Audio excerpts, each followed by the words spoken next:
Most people are trying to lean on AI, and AI has a place, make no mistake, but you are more powerful than AI.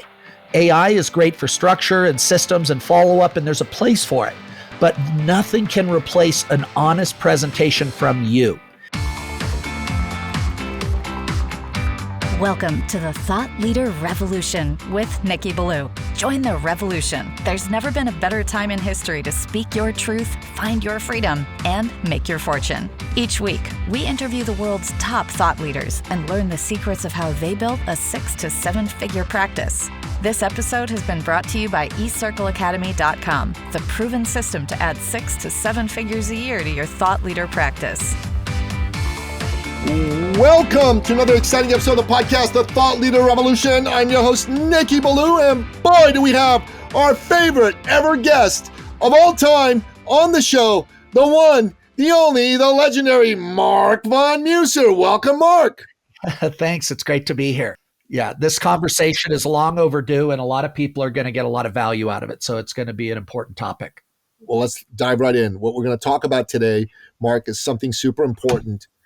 Breaking the trust deficit. There is a huge trust deficit in the marketplace right now, and it's bigger than it's ever been, and it is potentially a great opportunity, but if you don't tackle it, it's a massive challenge. So, Marc, let's start by talking about what the heck is a trust deficit? Sure. It's a great question. And the trust deficit exists where buyers are existing potential clients. They do not trust the marketing. They've been burned. They're getting inundated nonstop. Everywhere you look, somebody's hitting them up to try and get their hand in their wallet. And now with AI, they're getting hit even more. They're getting hit on texts. They're getting telemarketing calls. And the telemarketing calls nowadays aren't even real calls. They're just remote robots just calling and nonstop. Then when you go on Facebook, you're getting hit on ads. When you drive somewhere, you're getting hit on ads. At the gas station, you're pumping your gas, you're getting hit with ads on the machine.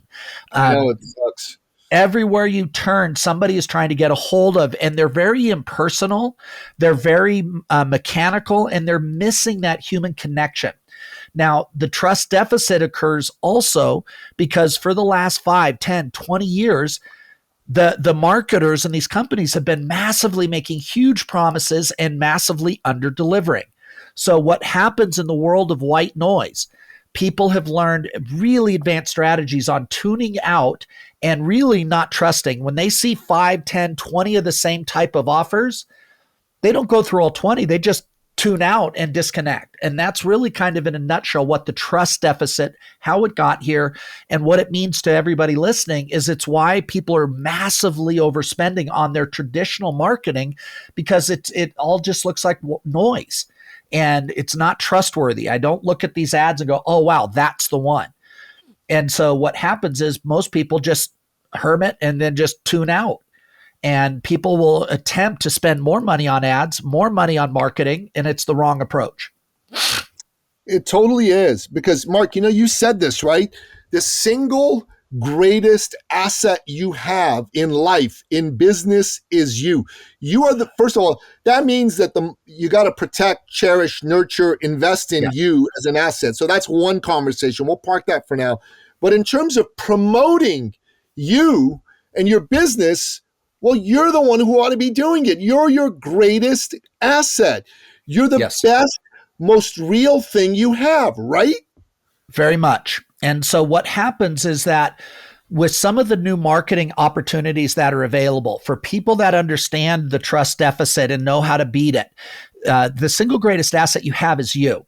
When you show up on a podcast, when you show up as a guest, when you show up on stage, when you show up in a video email, these are opportunities for you to get you through the camera, for you to get from the front of the stage to the people. The first thing they're going to recognize is that you're a real person. So right off the bat, that conversation in their head about, oh, wow, it was this AI. I wonder if this is really the guy. I wonder if this is true. And you can make a human connection and decide, is this guy sound legit? Does this sound viable? Does this guy sound real? Is this somebody I can trust? as human beings, we go all the way back till we were prehistoric and we were throwing spears and being chased by saber-toothed tigers. Our survival relied on our ability to discern threats and make good discernment about what's good and what's bad. And when you show up on a podcast, Nikki, this is why you've done very, very well with podcast guesting. Yes. You can project, you demonstrate congruence, you demonstrate trustworthiness, and there's no way you could do that in one email or a sequence of emails. And so when you can do it on a podcast, very, very quickly, you come across the camera. Now, certainly there's ways to enhance that. For example, one of the things that we teach in Get Booked and Get Paid, which is so important, is to be your authentic self. You do not have to be like me or you or Tony Robbins. One of our clients has done very, very well. And in his first one, he is an engineer kind of energy. He's an accountant and he's perfect for it. And I remember you talking to him and said, don't try and be like us, just be you. He's got a really sharp, dry sense of humor. He got on there. The host was so impressed. He says, hey, can I refer people to you? What's this current total now? How many new clients has he gotten? 18 referrals, and I think about like 7 or 8 clients. Yes. And that's just the flip side of Nikki and I's energy. So the key here is to be you. And, whether it's, I try and slow down and not be me, that won't work either. So you really want to get congruent. You want to make sure your message is articulated properly. And most people mess that up because they're trying to do some generic white bread mayonnaise noise. And you have to really learn how to articulate your message. And it really needs to reflect your opportunity, what you do better than other people, why you're in business, things like that. And that's a big part of what we cover in Get Booked and Get Paid. But the biggest part is helping somebody really stand in their truth and really project whatever the platform is, the best version of them, so people can go, oh, I like this guy. 100%. 100%. The other thing, Mark, that people don't understand is your competition has not converted to this type of connection marketing yet. They are still stuck in the past. Right. It's like, think about the U.S. federal election, right? Presidential election. Right. You had one candidate that was stuck in the past, old media, yes. MSNBC, CBS News, NBC News, and another candidate who had his foot firmly in the present and the future, which was podcasts like the Joe Rogan Experience, the Theo Vaughn, the Weekend Experience with Theo Vaughn, Patrick Bet-David, et cetera, et cetera. So talk a bit about that, how important it is that the competition has not yet converted to connection marketing. So we're not talking, this is not a Trump, Kamala Harris conversation. This is simply a conversation about how candidates used this type of marketing to really blow the lid off of what's possible. So let's look at some of the basic foundational points. Number one, Kamala Harris had not only 94 to 97% positive coverage from all the mainstream media, CBS, NBC, MSNBC, CNN, NPR, all these different cases, they had massive, even on social media with Mark Zuckerberg and Facebook, as well as YouTube. Okay. So they had huge coverage for Kamala. Trump had 94% negative on traditional media. Secondly, Kamala Harris had a $1 billion, some have said as much as almost $2 billion when you factor in certain money, but a $1 billion spending advantage. That's a lot of money in politics. And they estimated that getting that kind of favorable coverage, traditional coverage, would have cost about $10 billion. So Trump had a huge deficit to begin with. So what did he do? He went to new types of media. And his son Barron recommended, Dad, you need to get out there and go talk to people directly. So he got on, like you said, Theo Vaughn, he got on Joe Rogan, he got on X, he got on different platforms. Now here's what happened, Nikki. The left and the media had been portraying him as crazy. He's a psychopath. He's this, he's that. And the people that watched those news channels, a lot of them believed that because all of them were saying the same thing. So he gets on Joe Rogan and what people were doing, or on X. And not only was it watched by millions and millions and millions of people, but what happened was it destroyed the narrative that they were trying to cast upon him. People would watch him and going, wow, I believe that too. Well, that makes sense. Yeah, I could see why that would be good. And what it did in one podcast, 2 podcasts, 3 podcasts, he was able to change the narrative for the people who had not made up their mind. He went after the undecideds, where Kamala, by comparison, she was playing to her own crowd. They were going to vote for her anyway. And she had opportunities to go on Joe Rogan. She denied. Also, I think the recent election in Canada, he did not, and Carney ended up beating Pierre. And so even in Canada, it applied, because the new media, people are starting to trust themselves more than NBC, more than CBS, more than traditional marketing. So it's a great example. Even in politics, it's massively, incredibly powerful. It's also very powerful in business, because just like the old school believed having a money advantage, having the media advantage, that's all they needed. But the power of the truth, the power of connection to human beings is more powerful than the big bank account. Amen. Amen. And this is the final point, and it's really important. This is cost effective and efficient, because Trump paid nothing to go on these shows. And I and you, we've paid hardly anything to go on podcasts. We've been able to do it for free or virtually free, like 30, 40 bucks a month, which is nothing compared to ad spend, right, Mark? Yes, ad spend on average is $10,000 to $100,000 a month for paid traffic. To do paid ads on Facebook, YouTube, or Instagram, you really want to be looking at a minimum of $10,000 a month budget. Now, you're hoping that if you get enough calls, that you'll get a couple of calls, you'll get a couple of sales, and you can make that back by getting some new sales.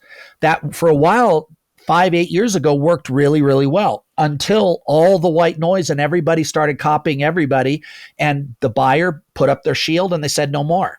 So it went from getting about $100 per call booked, $200 a call booked, to $500 a call booked, to $1,000 a call, getting a call booked, then to $5,000 to get a call booked. And so it's gone really expensive to get a call booked. And conversely, Nikki, you and I did podcasting, and all of a sudden it's like you generated over $500,000. That would have cost you close to $300,000 to $400,000 in today's Facebook ad space for you to generate that many calls to make $500,000. How much did it cost you out of pocket to make $500,000 on podcast guesting? Honestly, Mark, under $500. Think about that. Everybody listening, I want you to hear what Nikki just said. He didn't have to spend $100,000, $200,000, $300,000, $400,000 on Facebook ads. He spent about $300 to $500. And there's a way to even get that cut down. So that is the power of having a dynamic, authentic, inspiring message that is also knowing how to target and get in front of the right people. But ultimately, it differentiates you instantly from your competition. You become the one they're going to listen to. You become the one on the stage. You become the one on that podcast guest or in the video email. It is a way to cut your competitors at the knees, and it allows you to showcase you and your talent, and it is the most cost-effective, efficient use of time there is. And now, Nikki, you've gotten so good at this. If you book 10 podcasts, just again, and this is something we help people speed up. If you book 10 podcasts, how many would you say, if you book 10 podcasts or the right podcasts, how many breakthrough calls can you bank on out of those 10? At least 7. So, okay, so you're going to get 7 breakthrough calls, which normally, if you're doing paid traffic, that would probably be close to anywhere from $3,500 to $7,000 to get that many calls booked on Facebook ads. Out of the 7, how many people, after you do a presentation, how many would you make an offer to? Probably 5. Okay, and out of the 5, how many can you bank on that you're going to enroll ideal clients for basically free? You know, if I'm in and really, really not being effective, 1 out of 5, but 2 out of 5, really, if I'm in the zone. Yeah. So think about that. And again, you have a great program. You've got several programs. So that's the whole thing. Now, do you add value to all 7 people you jump on the phone with? 1,000%. And here's another thing. He's adding value, but there's another side benefit as well. And I know Jessie Torres just got a new client from a podcast she did. The guy didn't even know what podcast it was. Got on her calendar months later and then said, can I work with you? And she got a high paying client.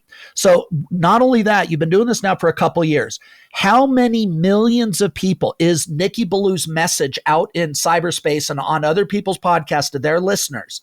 The highest income demographic of any social media platform. How many millions of people can hear Nikki Ballou, on their way to work or driving or listening at home? Conservatively, 3 million. 3 million. What's the high end? What would you think? Maybe 5 million? Maybe even as high as 10 million on the high end, but conservatively 3 million. Think about that. So these are reasons why there's so many places that you really want to be capitalizing and putting yourself front and center. Most people are trying to lean on AI, and AI has a place, make no mistake, but you are more powerful than AI. AI is great for structure and systems and follow-up, and there's a place for it, but nothing can replace an honest presentation from you. And if you know how to do that, and you know how to put that on podcast guesting, you know how to do that on stages, or you know how to do that through video email, you can make a lot of money without spending a lot of money on ads.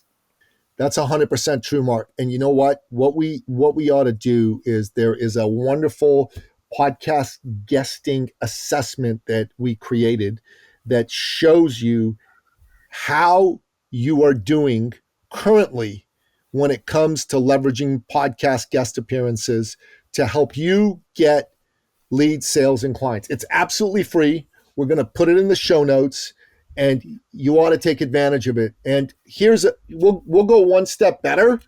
We'll offer a free call with you to help you interpret the results and leverage those to take your podcast guesting efforts to the next level. Absolutely free. And Nikki, let's take that up a notch as well. Let's also go ahead and let's be honest.